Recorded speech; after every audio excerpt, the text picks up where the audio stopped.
The whole world is off like heat. Jai Om Nishita, Sarvishta, Nishita, Yavaki Siddhanta, Sarita Korki, Guru Saram Saraki, Namacharya Shiraya Korki, Lim Shikava Shri Krishna Chaitanya, Kabuli Jananda, Shri Advaita Radha, Shri Bhattari, Guru Bhattavindiki, Shri Shri Radha Krishna Gopinath, Shamchandra Radha Giri Govardhan ki, Ravina ki, Sudam ki, Jagannatha Roy ki, Bhakti Devi ki, Bhakti Devi ki, Govardhana! Hari Krishna, Hari Krishna, Hari Krishna, Hari Krishna.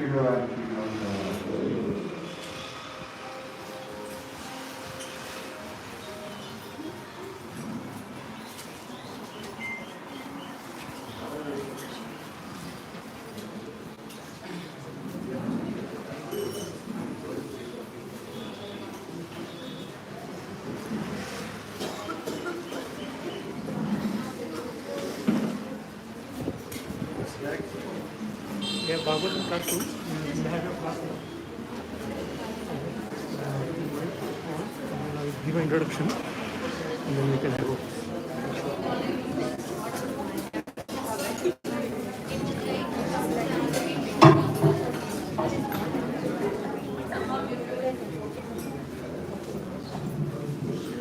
Hare Krishna, all the devotees, please take a seat.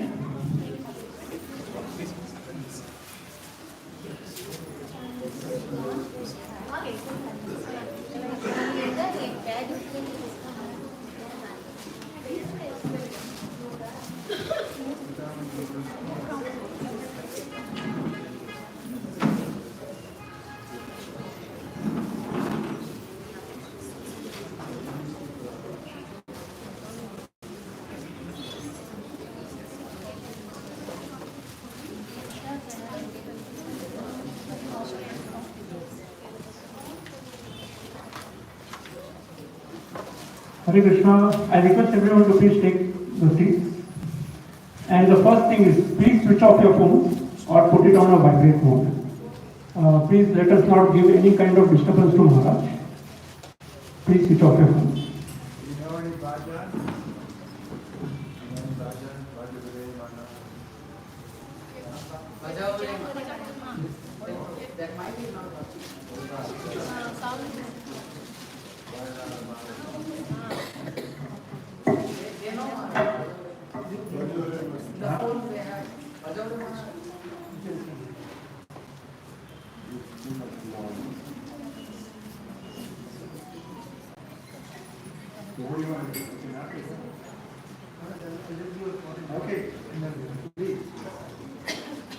So I welcome everyone to this program.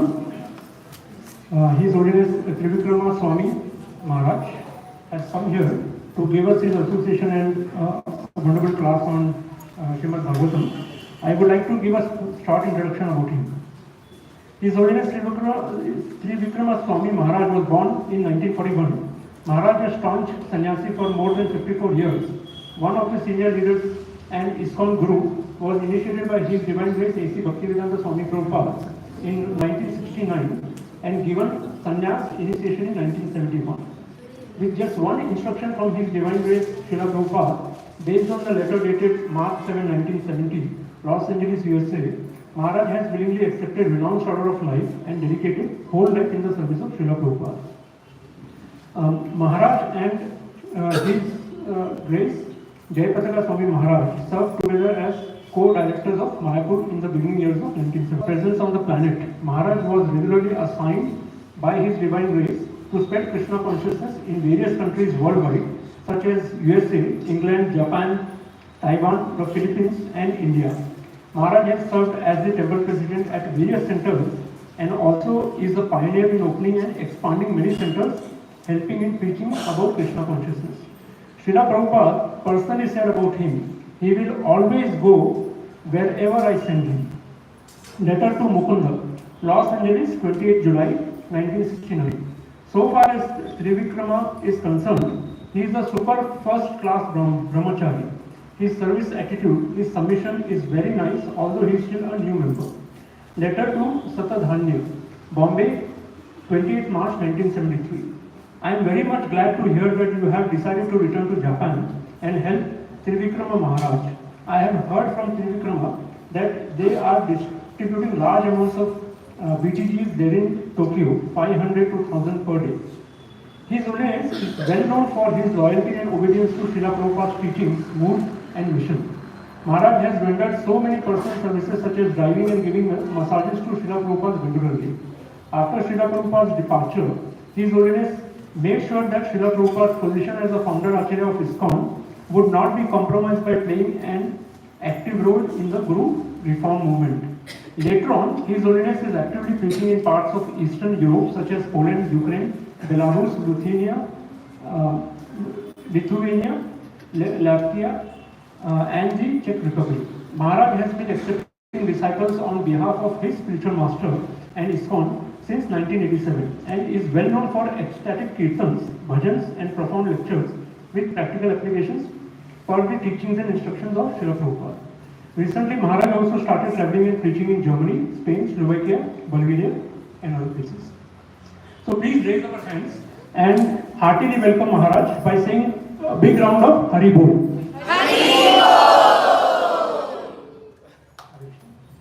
Thank you very much.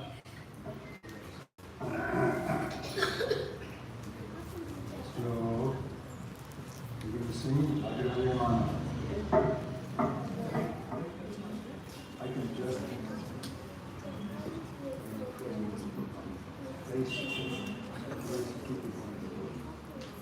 you.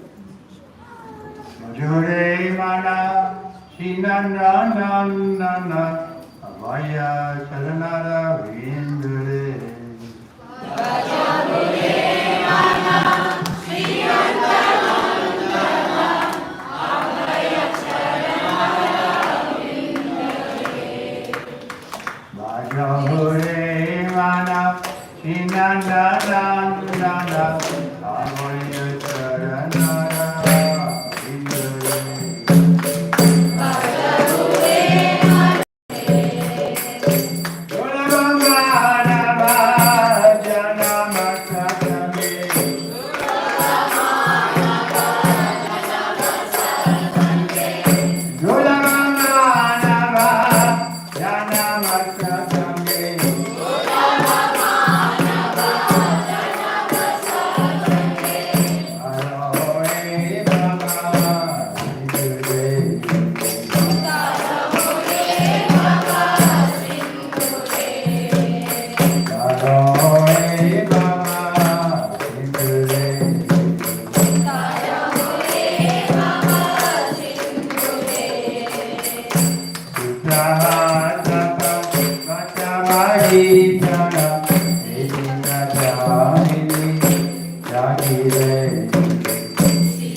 Hari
Hare Krishna, Hare Krishna, Krishna Krishna, Hare Hare, Hare Rama, Hare Rama, Rama Rama, Hare Hare.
Saklakarya.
Kirtan movement with you all. I see you're very enthusiastic about chanting, especially the ladies.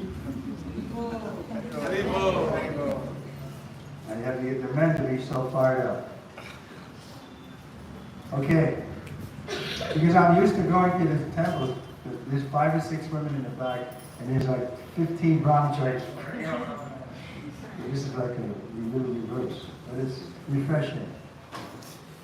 In the West also, the ladies are quite active. Still, they should be protected. We're not in favor of women's liberation movement. Prabhupada said about women's liberation movement, the woman gets pregnant and the man goes away. But we don't want that. We want responsible men to take care of the women. Father takes care, husband takes care, even grown-up son, like Kunti, she was cared for by her son. So this is an ideal. Now the men are irresponsible in many places, not so much here in India, but in the Western world. Because the men are irresponsible, therefore the women want liberation, they want to be independent, but it doesn't help them. You know, Prabhupada was there personally in New York in early days. He said, I see your women's liberation movement. It comes down to one old lady with a dog. They don't have any children and grandchildren, but it's because they're in the business, they're making money, they're competing with the men. So no, we want to protect the women and have children, grandchildren, and then they'll be happy. Prabhupada said that I see that the women in the Western world have the same rights as men, but it doesn't make them happy. I'm seeing personally the women in India are happier, he said, under good protection. Of course, that means the men have to be very responsible. We're not in favor of just leaving the women. You know, you're going to take this commitment to get married, then you should think, I'm going to be doing this until my duty is finished. Children are grown up, so on. Then we have good children. Without that, your children won't be good. That was one of the arguments Arjuna gave in the first chapter. Well, if we kill all the men, who will protect the women? The women should be protected. That's the plan. I wanted to read Bhagavad Gita, chapter 10, text 9. Machchita manadgita prana bodhayanta parasparam katayantas chamam nicham vishanti cha ramanti cha. Translation. The thoughts of my pure devotees dwell in me. Their lives are fully devoted to my service, and they derive great satisfaction and bliss from always enlightening one another and conversing about me. We have to translate in Hindi. Everybody knows English? Okay? Yes. That's wonderful. Everybody's bilingual, huh? Okay, so sometimes I'm preaching in Poland or something. I have two people translated, one into Russian and one into Polish and one into English. It's like going on at the same time. They're little groups. But it's nice to have everybody know English. That's one thing the British did, huh? They gave us their language. We have to thank them for that. Okay, so this is one of the nutshell verses. There are 4 nutshell verses beginning with 10:8, 10:9, 10:10, and 10:11. These are considered the very essence of the Bhagavad Gita. So this verse is very essential. 10:9. I'll read it again. The thoughts of my pure devotees dwell in me. Their lives are fully devoted to my service, and they derive great satisfaction and bliss from always enlightening one another and conversing about me. So we saw that such a person, Srila Prabhupada. I was fortunate to have this personal association for a number of years, at a distance and also up close. I used to give him massage when he was in London, 1969. For 3 months, I was giving massage every day, 45 minutes, touching his body. I felt so purified. So this is the example we have to have. Sometimes we give the example that a child, if he's brought up in the jungle by wolves, he'll remain crawling. He won't stand up erect because the wolves are on foot. So example is very important. So we have Prabhupada's example. We can't emphasize that too much. He was the genuine, pure devotee. There was no ifs, ands, or buts. He was a pure devotee. And that means he was always a well-wisher of everyone. He used to sign every letter, "You're ever a well-wisher." And it was a fact.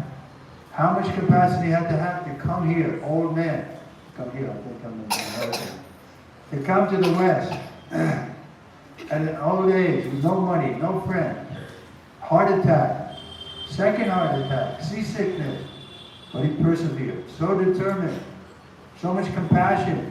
He saw. He even wrote the poem like that. I don't know why you sent me to this place, Krishna, but you must have some reason. Therefore, if you desire, you be the puppet master and make me dance, make me dance, make me dance. Prabhupada wanted to be Krishna's puppet. And he did. He was ready to be completely at the service of Krishna. So we can also do that. Nobody's checking us. Why not? Not that we can be at the same level as Prabhupada, but we can become pure devotees also. That was what Prabhupada was expecting. He was never saying this exclusive only for me. No, he wanted everybody to be pure devotee. He wanted thousands of gurus also to bring people to Prabhupada. In Rupa Goswami in the Nectar of Devotion, he describes the 2 kinds of guru. One guru and the other is the acharya. So the Prabhupada is a unique position. He's the acharya. Where's his photo? There, on the other side. So we keep Prabhupada in the center, and then we'll find that we can push on this movement nicely. But I saw personally some of the original gurus started putting themselves in the center, and therefore they fell down. So we shouldn't imitate Prabhupada. There's 2 things, following in the footsteps and imitating. Anukara, anusara. So we should follow in the footsteps of Prabhupada. And if we follow in the footsteps of Prabhupada, we see it was a struggle. He went through so many things in his family life, then sannyas life, and I'm just explaining how he was, so many obstacles were there, but he persevered. We shouldn't think that just because we're devotees, that Krishna is going to make a very, bed of roses for us. We can just relax and easy going. No. Like the Pandavas were there to see so much trouble. Their wife was insulted, they were sent into exile, so many troubles were there. So we shouldn't think because we're devotees it will be very nice. Why is Krishna making it difficult for me? He's making it difficult just to purify you. So you'll see how much a rascal you are. If we don't see that, then we won't be able to surrender. This is a surrendering process. Well, we won't be ready to surrender if we have a high estimation of ourselves. Therefore, one definition Prabhupada gives for humility is not to seek the honor of being, not to seek the satisfaction of being honored by others. Suddenly, we like that. Oh, Trivikram Swami, in lights. Oh, yeah. No, we shouldn't think like that. We don't want to be great devotees. We want to be the opposite. We want to be good devotees. Good devotee does the needful. At the moment, he's not looking for honor or recognition by the innocent public. You see that people do that. They have some little mystic power, and they go out in the public and they produce a rascal in their hand, and they get so many followers, and they say, oh yeah, he's God, Sai Baba or somebody. No. You can't become God by doing some magic trick. God is God, eternally. Nityo Nityanam, Chaitanam Chaitanam. There are two eternals. One is independent and the other is dependent. So we're also eternal, but we're dependent eternal. We're dependent, just like we're sitting nicely talking philosophy, but we're dependent on the air. If there's no air, how? What is this noise?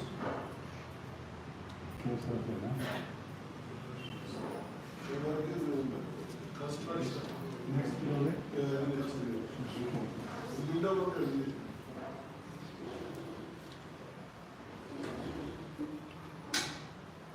That's not good. Okay, so let's read a purport. There's a wonderful purport the Prophet has given for this verse. Pure devotees whose characteristics are mentioned here engage themselves fully in the gentle loving service of the Lord. Their minds cannot be diverted from the lotus feet of Krishna. Their talks are solely on the transcendental subjects. The symptoms of the pure devotees are described in this verse specifically. Devotees of the Supreme Lord are 24 hours daily engaged in glorifying the qualities of the Supreme and the pastimes of the Supreme Lord. Their hearts and souls are constantly submerged in Krishna, and they take pleasure in discussing Him with other devotees. So we have to develop this. Coming together and chanting like this, the more it comes, the better, right? Then we feel more ecstasy. If we're all focused in the one point, and that should be hearing the holy name and then chanting the holy name. It's a meditation. We should give our full attention. Once I was waiting to give massage to Srila Prabhupada, he was finishing up some work. I was just sitting, I had my beads, and I was chanting the japa, and Prabhupada stopped his work and he looked at me and said, "Do you listen when you chant meditation?" So obviously I wasn't listening so good, and Prabhupada could hear that. But in my mind, I was making a defense. We're good at defending ourselves, right? So I was making a defense. And I was thinking, of course I listen, otherwise why am I doing it? But Prabhupada read my mind. So before I could speak, he said, "I know you listen, but you have to listen very carefully. This chanting is the whole essence of our philosophy. We have to learn to improve the quality of our chanting. In the Kirtan and on our beads, we have to hear first of all. Hearing is important. You have to hear nicely, then we can repeat. Therefore we always chant responsibly. Because there are two things, Shravanam Kirtanam. So we want to first of all hear the leader who sings his tune. We have to listen to it so we follow properly. And then with all our enthusiasm, we should chant the holy name. And listen. Then when it's our turn to listen, we should listen carefully. The leader may change the tune. That's his prerogative. That's why we have to be alert. So to follow. This is the whole thing. Our constitutional nature is to follow. Because we're dependent. Like the child. They follow because they know this world is overwhelming for them. A little 2-year-old child feels if he gets lost in the fair or something, he's in great anxiety. So we're lost. That's a fact. But by false ego, we think we're fine. I'll give you an example. Man is lying on the bed. He's being fed through the veins with a tube, and somebody's cleaning his stool and urine. But if you ask him, "How are you, sir?" "I'm okay." Everybody thinks they're okay. But nobody's okay in this world. Why is it? Because it's temporary and full of trouble, full of misery. Trouble from other reality, trouble from our own mind and body, trouble from the nature, too hot, too cold. We can't avoid trouble. We're programmed to be troublesome. Krishna's made it that way. So that we wake up out of this illusion that we're the proprietors of this world. And that we can be happy here. know. This is like a prison house. If we get out of the prison, we can be happy. But here in the prison house, we have the same restriction: old age, disease, death. Is there anybody you know who doesn't have to go through? Even Brahma, even the great demigod, they have to get old and die.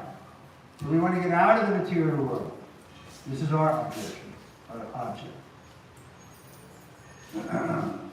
So it's available. Prabhupada is giving us the process. Chaitanya Mahaprabhu has given us the process. What is that? Harinam, Harinam, Harinam.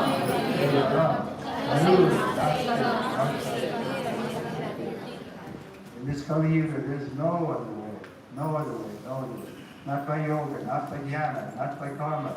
Only by this bhakti, this chanting of the Holy Name. So I see you have some taste for it. So let's want it. If we get a higher taste, paramjishta, then we can give up. Prahlad Maharaj gives a nice verse about chewing the chew. We're thinking we can be happy in this world. It's the same thing. Over and over, life after life. Sometimes there's an animal, sometimes there's a bird, sometimes there's a human being. It's the same business. Eating, sleeping, mating, depending. And we can't get out of it on our own. We need help. But kindly, Krishna has sent us the help in the person of His Divine Grace, Sri Bhaktivedanta Swami, Srila Prabhupada. So, if we adhere to His teaching and we're very faithful to follow His instructions, because He's the Shiksha Guru for everyone. Shiksha Guru means He's giving instruction. Shiksha is in His book. We're going to read it. That in His purpose, He's really giving us instruction. So it doesn't mean that we don't need a Diksha Guru. We do. These Rik-Viks, what's the guy's name? They're here in this city, right? What's his name? Madhupandu. No, he's wrong. I was there at the temple before he broke away from his Guru Maharaj. But it's because the point is this. Krishna came to re-establish Parampara. So now they're saying Prabhupada came to stop Parampara. That's what they're saying. Now the Prabhupada stopped. Prabhupada is the last Guru for the rest of the Kali Yuga. So another point, Guru has to willingly accept disciple. In the story of Ekalavya, the forest boy, Drona didn't accept him. So he didn't get the mercy of Drona. So, and similarly, those who think that Prabhupada accepted them, but how do you know he's accepted you? He started this, having his disciples initiate even while he was on the planet. We have evidence of that from the conversation books. I've written something on this subject. If you'd like me to send it to you, you have to email me and I can send it to you. I'm on Palm and also Google. My disciple has it, you can get them in. Okay, the preliminary stage of devotional service, in the preliminary stage, they relish the transitory pleasure from the service itself. We like to come to the temple, we like to chant Hare Krishna. So that's also service. We clean the temple, we feel some pleasure. So from the service itself. And in the mature stage, they are actually situated in the love of God. So we're waiting for that day when we'll be happy in any condition. I don't claim to be at that level. But I saw that Srila Prabhupada was. He was joyful even at the point of death. We were with him at that time. He was never complaining or what. Rather the opposite. Sometimes some young boys would say, Prabhupada, we'd like to give you our youth and we'll take your old age. Here's an example. Prabhupada said, no, we don't want to show any miracles. Like Christ showed miracles, then they thought he's God. And that's a big mistake. If you think a jiva is at the same level as Vishnu, that's called blasphemy. But all the Christians are under that illusion that Christ is God. Because he was showing miracles, he was raising the dead, he must be God. No. He's not God. He's the servant of God. He's saying, he's telling people to put God in the center. He said, I sit at the right hand of God. I'm doing the work of the Father. So there's two. There's God and there's Christ, who is his, Father used to say, not his only son, but his only obedient son. He was obedient up to a point. And therefore his movement is still going on after 2,000 years. There's something there, right? People are getting something. But they're missing a big point, that he's not God. That's the first point. The second point is that the soul is eternal. They don't believe in it. They think that God just made the soul before you were conceived. He made it, and then you get conceived. But I was a Christian. I asked the priest about that. I said, well, if God is creating the souls just before they are born, before they didn't exist, He creates them, not just the earth. Then why is it that that God gives some children such a nice atmosphere, a good pious family, and so on, and some other child is born with a prostitute and neglected? And what kind of God is that? He's not fair. That was my question to the priest. You know what they said? Always a mystery. But we don't have a mystery there. We have karma. We understand the law of karma is working. In the past life, I may have abused the child. So this life, I'm being abused. We don't see any cruelty in the arrangement of the Lord. But they see a cruelty, so they have to adjust it in a different way. But this philosophy we have, Bhagavad Gita, is much more cohesive, logical, reasonable, and therefore we want to study. This is our first book, Bhagavad Gita. Bhagavad Gita class every night on Bhagavad Gita. He never missed speaking. Okay. Once situated in that transcendental position, they can relish the highest perfection which is exhibited by the Lord in His bull. Lord Chaitanya likens transcendental devotional service to the sowing of a seed in the heart of the living energy. There are innumerable living entities traveling throughout the different planets of the universe, and out of them, there are a few who are fortunate enough to meet a pure devotee. See how fortunate we are? We're meeting him. He's right here on these pages.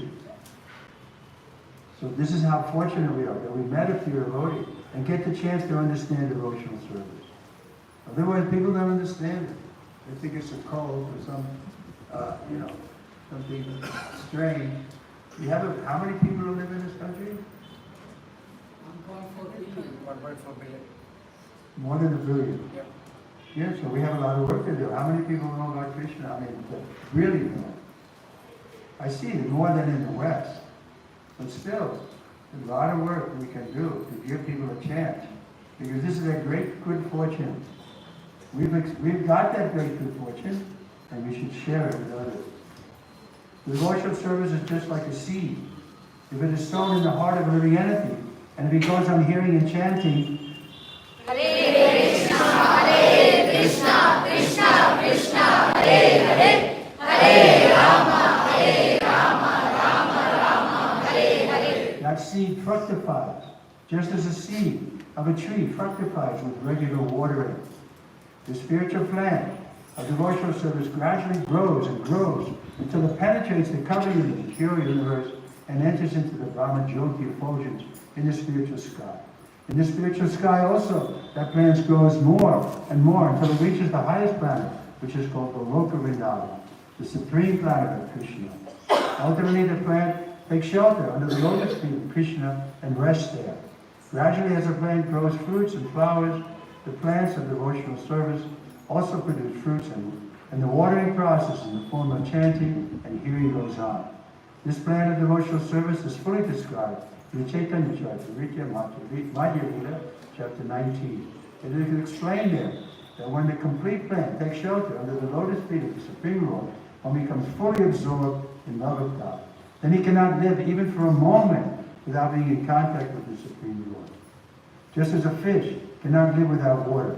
In such a state, the devotee actually attains the transcendental quality in contact with the Supreme Lord. Okay, any questions so far? We have to experience it. We may not have experienced it yet, but we're hearing from authorities that you will experience it. So step by step, don't try to jump over and imagine that you're a gopi or something. It's called sahajya. We think that we're more qualified than we are. So we go slowly, step by step, like a caterpillar. It moves its front leg, and it moves the back. And then, gradually, Krishna will see, oh, this person is very sincere, and he'll give you more and more realization. That's the word I'm looking for. Realization, like we read, 9:2. What is that? Who knows that verse? chapter 9, text 2.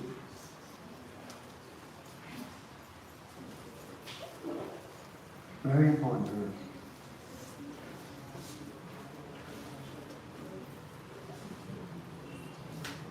Found it yet? Raja Vidya, Raja Bhukya. Yeah. I want the whole verse and the translation in English. You have a strong voice, so tell us in English. Raja Vidya, Raja Bhukyam, Pavitram, Idam Uttamam, Pratyaksha, Avagamam, Dharmyam, Susukam, Kartum, Avyayam.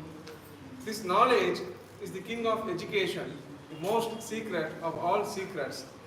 It is the purest knowledge, and because it gives direct perception of the self by realization. It is the perfection of religion. It is everlasting and it is joyfully performed. It gives direct perception of the self by realization. We're going to realize it more and more. We're not this body. We're going to realize more and more that we're serving of Krishna and Srila Prabhupada. So we should expect that realization will come if we're sincere, if we're taking the process faithfully and without cheating. Then quickly we'll come to the realized it. And then we'll be joyful. Joyful at every moment. We thought Prabhupada was always joyful. We never saw him in a depression. So once Prabhupada came into a room and he saw one of the devotees there was a little depressed. And Prabhupada said, "What's wrong?" And the devotee said, "Just a transcendental depression, Srila Prabhupada." And Prabhupada said, "No, there's no transcendental depressions. If you're transcendental, then you're joyful. Brahma Bhutta Prasanadma, Asochaki, we become joyful, full of joy. And it's available to us by Prabhupada's mercy. We can all become, realize knowledge, direct perception of the self, a realization. We'll see that we're not this body. More and more we'll see that as we practice Krishna consciousness. Prabhupada was beyond that body. I gave the example. I was giving a massage to Prabhupada, and Prabhupada said, "Bring this cloth." There was a cloth over there. And I said, "For the floor," and then he's going to use it on the floor. Prabhupada said, "No, for the body." But the way he said for the body was the same way I said for the floor. It was like it's something different than him. You know, generally you would say, "No, for me." But Prabhupada said, "No, for the body," which indicated that he knew he wasn't the body. He was separate from the body. He was different from the body. So we should come to that stage. Not immediately. When we go on, practicing, practice makes perfect. Prabhupada used to stress on that point. Practice makes perfect. We have the best thing, but we have to practice it. It's not cheap. Krishna is ready to reciprocate. He's ready to give himself to his devotee. But he wants to see if we're actually his devotee. And he'll test us. You want me or you want Maya? For most people, opt for Maya. What do I want? I want now. I want some profit. Nobody's working without profit. How many people have we passed on the road are selling something, coming up to the car? Everybody wants to make a profit. This is called karma. We want to improve our karma by working. You won't get free from the material world like that. You may become posted in a big high position, but you still have the same disadvantage, old age, disease, and death. But we want to get out of the material world, back home, back to Godhead. That was Prabhupada's motto. His magazine, first when he came, he put with him, "Back home, back to Godhead." That's the name of his magazine. So that was his emphasis. And he showed how giving up the body, surrounded by his disciples, surrounded by the chanting was always going on. But obviously, Prabhupada went back to Godhead. Krishna wanted him for some other mission. He felt that he had established something here now. Prabhupada is helping Krishna in another place. This is a proper understanding. So we can also go where Prabhupada is. If we remain loyal to him, under his feet. Once a devotee said, "Prabhupada, I had a dream that we had Iskcon in the spiritual world." And Prabhupada said, "Thank you very much." That's what he wants. He wants us all to go to where he is and to take part in the Sankirtan movement. So our future is very bright, but we have to remain faithful. The Srimad Bhagavatam is also full of such narrations about the relationship between the Supreme Lord and his devotees. Therefore, Srimad Bhagavatam is very dear to the devotees. As stated in the Bhagavatam itself, 12:13:8. Srimad Bhagavatam Puranam Alamat Amalam Yad Vaishnavalam Priya. In this narration, there is nothing about material activities, economic development, sense gratification, or liberation. Srimad Bhagavatam is the only narration in which the transcendental nature of the Supreme Lord and his devotees is fully described. It's our duty to read this Srimad Bhagavatam. How many of you read the full up to 10th canto? Yes, so that's great. You have so much to look forward to. And you can every day read a little bit, a few verses. I'm doing it again because I'm giving Zoom class and we're now going up to the third canto. We started this. So it's wonderful. You read it again and again. So many things are coming out, but I missed the first reading. Thus the realized souls in Krishna consciousness take continual pleasure in hearing such transcendental literature, just as a young boy and girl take pleasure in association. It's natural. Young boys are therefore we keep so you don't want to mix too much. But the other side is we have to respect each other. Mata, respect with like a mother. Mother is respectable. So we should. Bob and I saw he was very good. Like sometimes we were in Prabhupada's room, and it was only men, maybe 15 to 20 men were there, and the lady came, the Shaka was when she'd come in. And Prabhupada stopped, make room for her, very respectful, sit here. So there was no, you could say, what's the word? Anti-women. No, there's another word. Misogynist? Misogynist. Yeah, misogynist. Correct. Misogynist means he doesn't like women. It's just in general. But that's cool. How many women devotees do we saw in the history? Draupadi, Devaki. I was thinking of Kapila Muni's. Devahuti. Pure devotees. So why would we want to insult one of these ladies? They may be pure devotees. And insulting a pure devotee means what? Krishna is very displeased with that. So respectful. We should be, therefore Prabhupada told us that we should be respectful to everybody. Even an ant, what to speak of a devotee. Okay? So I think I finished the first one now. Any questions on this? No, I'll read the verse once more.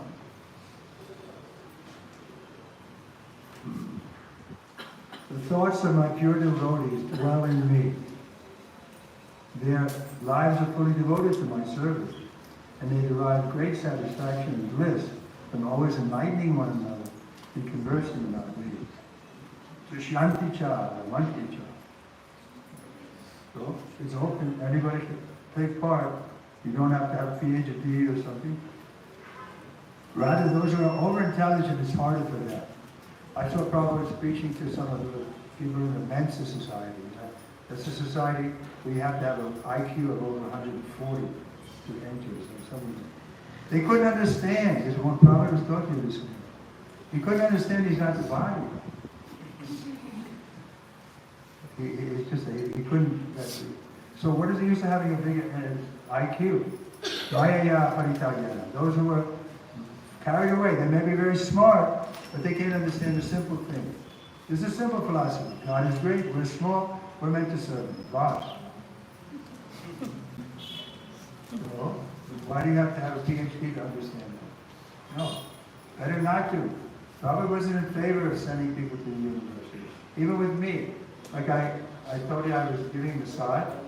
So I gave massage first time, and I'd never given massage before, so I said, Srila Prabhupada, I was going to go to the library today and get a book on how to give massage because I've never given massage. Prabhupada said, no, not necessary. You read Bhagavad Gita and Krishna will tell you how to give massage.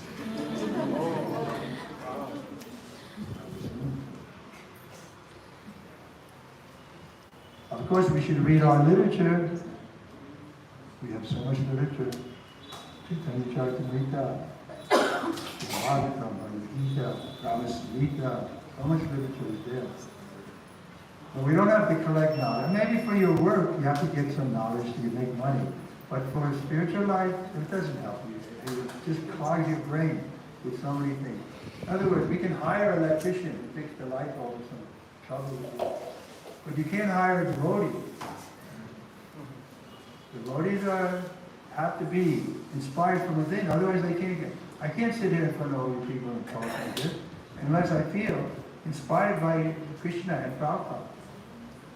So that's what we're looking for, inspired people who can go out and preach this message. Prabhupada would always see a little inspiration and he would fan it. Like once, I told you I was giving massage, I was very attached to it. So I did it for 3 months when Prabhupada was in London, when he was leaving. So along the way I would ask him, Prabhupada, when you leave, go back to America, can I go with you and remain as your Isur? And I was better to see Krishna life. He wasn't not committed. He didn't commit to it. So about a week before he was due to leave, his servant came to me, personal servant, and said, stop bothering Prabhupada about going to America. Upendra is a devotee. Prabhupada has already given permission to join us there. He's going to be giving massage. So I thought it was probably true, but I was driving in the car later with Srila Prabhupada, Prabhupada and I, driving.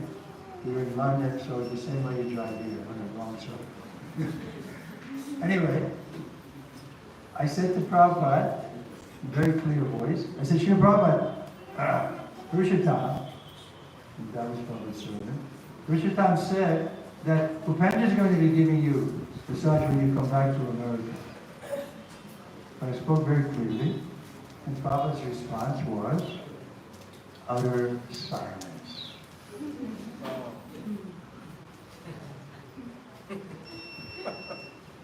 So the silence went on for a little while, and I thought it must be true.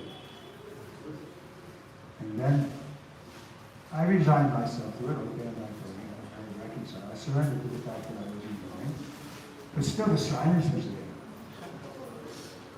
So I thought, how to break the silence? And they'll probably know that I'm resigned not to go. So I said, Srila Prabhupada, is Upendra a nice boy? I never met him. Kind of changes something. And Prabhupada turned to me in the car and said, not as nice as you. Well, right in my heart, I thought Prabhupada loves me. He did love us, you know. He loves everybody. He loves you also. Because you're part of Krishna. He loves Krishna. He loves the Lord.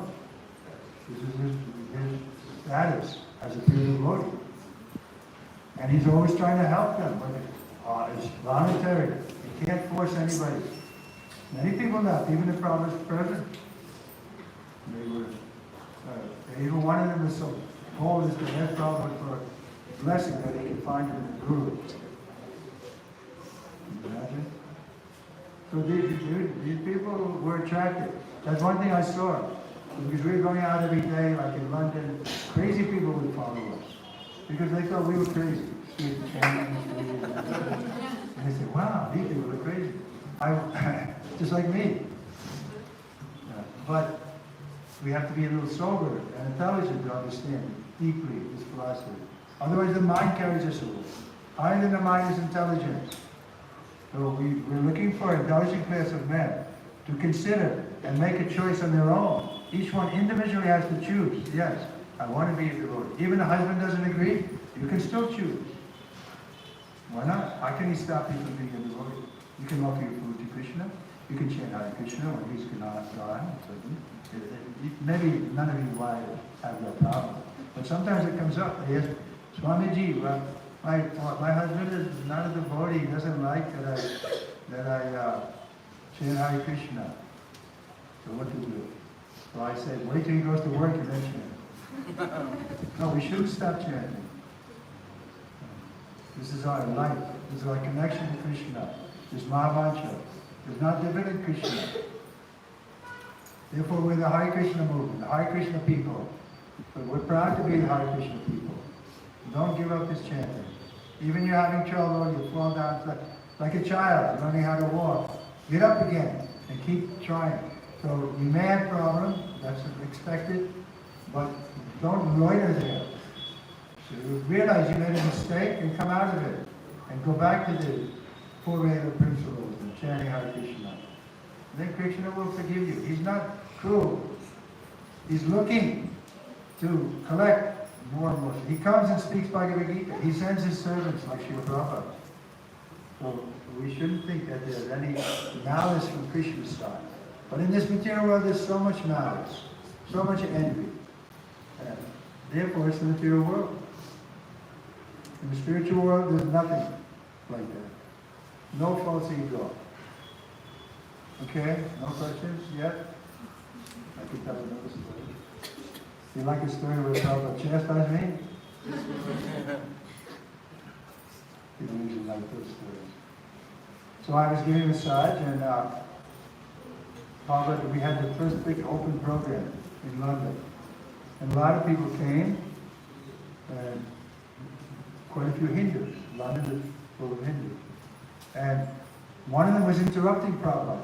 What about Lord Shiva? Why do you only speak about Krishna? Like that. Maybe some of your friends are like that. So Prabhupada explained that Shiva Tattva is very advanced, and she has this unique position, but Vishnu Tattva is actually higher. Vishnu can give liberation. He explained it, but the guy wasn't satisfied.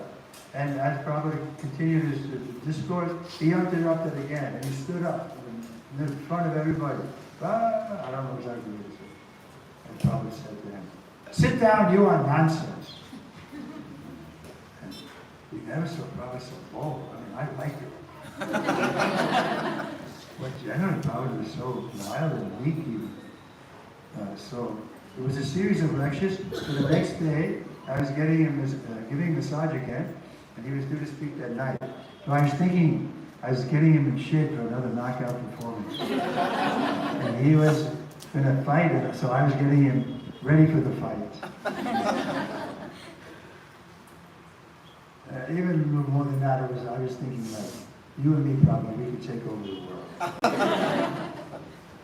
So I didn't say that, but I was thinking like that, and talking, glorifying Prabhupada in that way, kind of material way. And then suddenly Prabhupada said, "No!" My hands froze on his body. Then he spoke with another voice, like a 7-year-old child, way in his heart. He spoke. So humbly, such a sweet, humble voice. He said, "I am just a humble servant."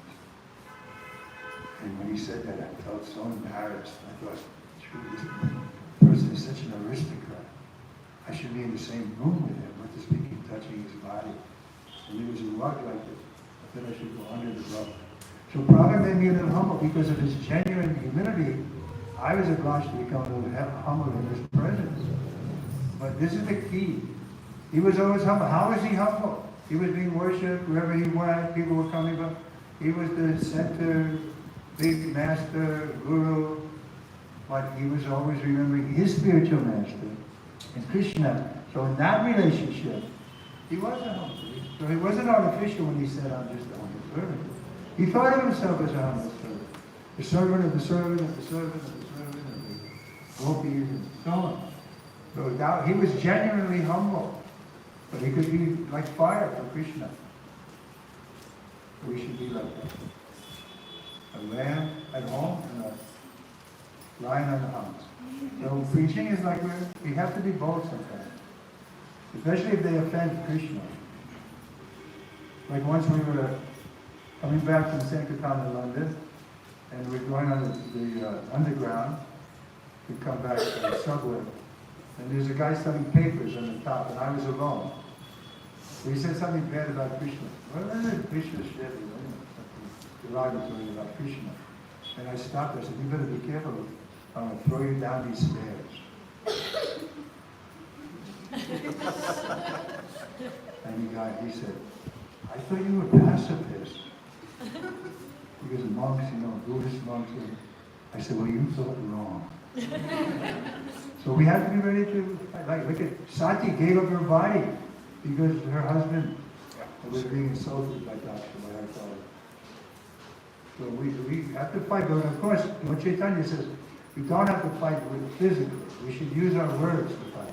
The Brahmin fights with his words. But we can, like I did with this male, we can threaten, we can show our hood. You know, the story of Narada Muni, and the children came to him and they said, Narada, these snakes are bothering us. So he went to the snakes and he told them, you can stop bothering these children. And so the snakes agreed. But the children saw that. They're no longer dangerous. They don't bother us. So they started throwing rocks at the snakes. So again, the snake came back to Narada Muni, he said, told him the situation. And he said, I said you couldn't bite them, but it doesn't mean you can't show your hood. So the snake can show his hood and scare us. But they were devotee snakes, they didn't bite. Some of them. So the purport is, we should defend Krishna and with our words. Avajanti mudha. Krishna says you're a mudha. You don't believe that he's... We can be a little hard sometimes because it's not me speaking, this is what Krishna says. So don't be afraid to be a little bold in your preaching. How bold with Prabhupada? Coming alone, foreign country, no money, no friends. But he was ready. We have to be bold like that. At the same time, humble. Bold enough to get in, humble enough to get out. We used to say that on Sankirtan. We would go office to office. We had to be bold enough to come into the office. But humble enough to get out without feeling disturbed. We said, no, I don't want anything to do with it. Okay. Therefore, the ninth defense is there. Who knows the ninth defense? In chanting the holy name. And to preach the glories of the holy name to the faithless. So if they're faithless, just avoid them. There's four clefts. Faithless or atheists, devotees we associate. The faithless we avoid, devotees we associate with, the innocent we preach to, and the Lord we worship. So four clefts. Second stage devotee. Father wanted us to become second class devotee. So we have to preach. So then the question came, well, Prabhupada, how do we know if somebody is innocent that we can preach to them? If they hear us, then you can say they're innocent. So if somebody's ready to hear from us, we can talk. We have so many people to talk about. We can go on talking. Like I'm going on talking now. You're all innocent, and maybe I'm talking too much. What time is it? But that's the criteria. The people are eager to hear, then we can go on talking. Okay? Any challenges? No. You're afraid to challenge me. Okay, everybody accepts it. Read these books. Don't neglect that. Prabhupada spends so much time every night. Get up at 1 o'clock in the morning for 2 or 3 hours every night writing these books. So he was writing it for us. He said, I'm not writing these just for the materialists. I'm writing for my followers. That was Prabhupada's move. He was writing these books for his followers. And so please remain a follower of Srila Prabhupada. Read his books. Doesn't mean we don't have a Diksha Guru. Diksha Guru will give us the beads. He'll give us the spiritual name. He'll help us if we have problems. We want personal help. That's his service to us. But he's not in the same level. But that's what our wanted. He wanted us to get initiated. He wasn't in favor of this rigid philosophy. Okay, any questions? I'm trying to talk. I need to have to start talking.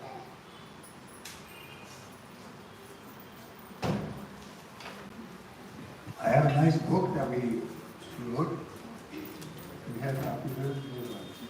On cue, he's coming sold.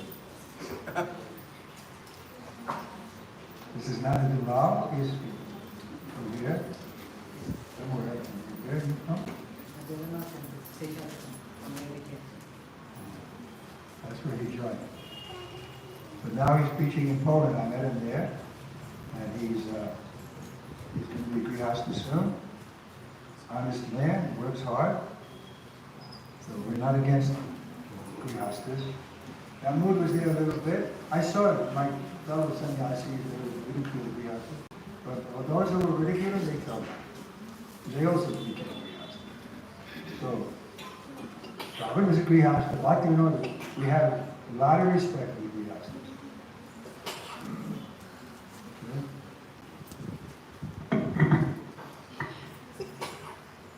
Hare Krishna, dear devotees, my Dandas Pranams, all glories to Srila Prabhupada. We thank all of you for your enthusiastic participation and patience throughout the lecture, and very kind hospitality and enthusiastic welcoming of His Holiness Trivikram Swami Maharaj. We thank His Holiness Trivikram Swami Maharaj by 3 times loudly chanting Hari Bol! Hari Bol! Hari Bol! Hari Bol! It's our great good fortune that such a senior sannyasi disciple of Srila Prabhupada, who had so many wonderful exchanges and services rendered, has been given association to us and sharing nectar of Bhagavad Gita and pastimes of Prabhupada. Also, there is wonderful opportunity today that Maharaj has written a nice book titled Priceless Moments with a Pure Devotee. So this book contains all the exchanges of Maharaj with Srila Prabhupada. Maharaj has been receiving regular association of Prabhupada since 1969 until 1977 and even after that also. So all such exchanges, 68, sorry. So 68 until 77, and Maharaj has rendered so many personal services, so many exchanges, wonderful lessons and instructions from Prabhupada has been incorporated in this book. Maharaj will be personally signing this book, so I request all devotees to kindly avail this opportunity right away.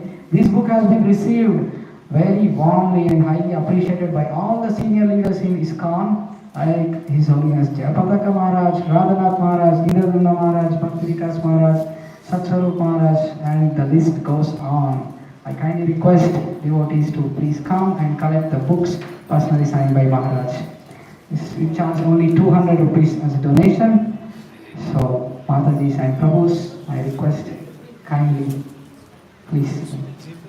Yeah? Yes, yes. GPay, PhonePe, cash, everything. Hare Krishna. Yes. Is that too much? Do you want to? No. You don't have to, I can give you a discount.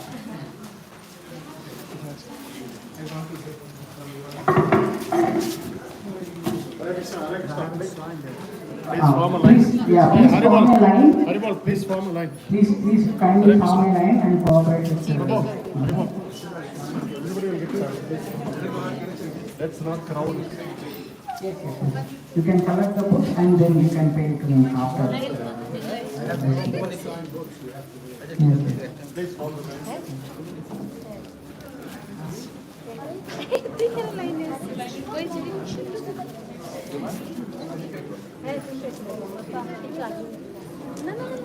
तुम्ही बाबा तुझे कोई नहीं बाबा कोई नहीं पहिले तो बाबा doctor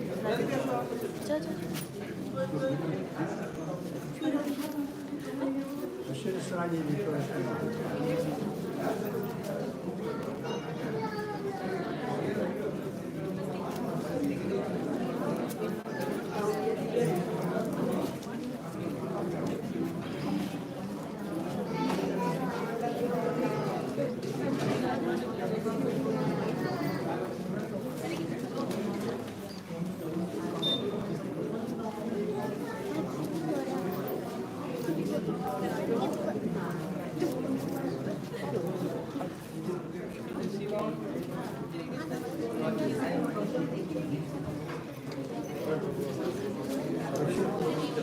can tell her a little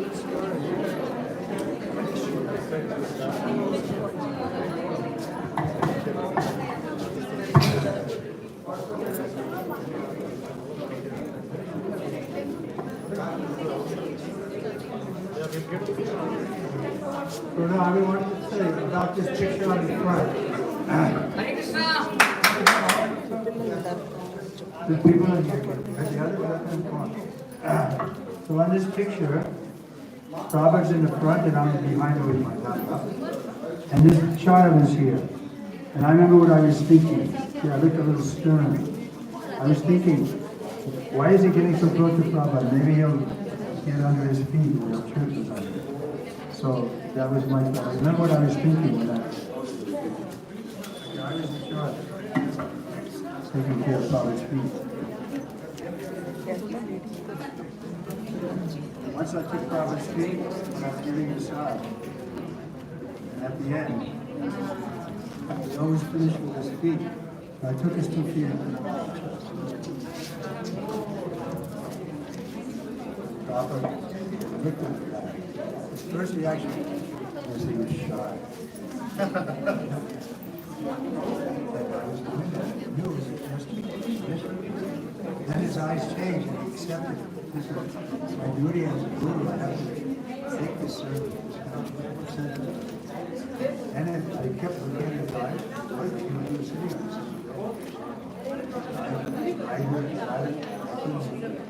I returned so much energy. The Prabhupada ki.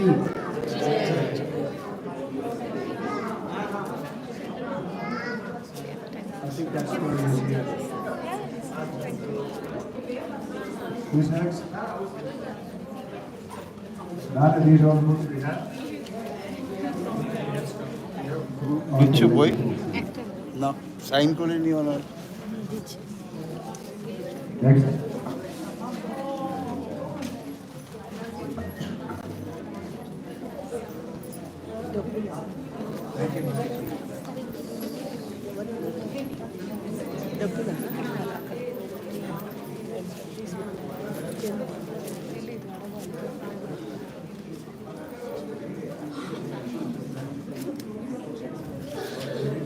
প্রভুজির সাথে একটা সেলফি নিয়ে নাও তো।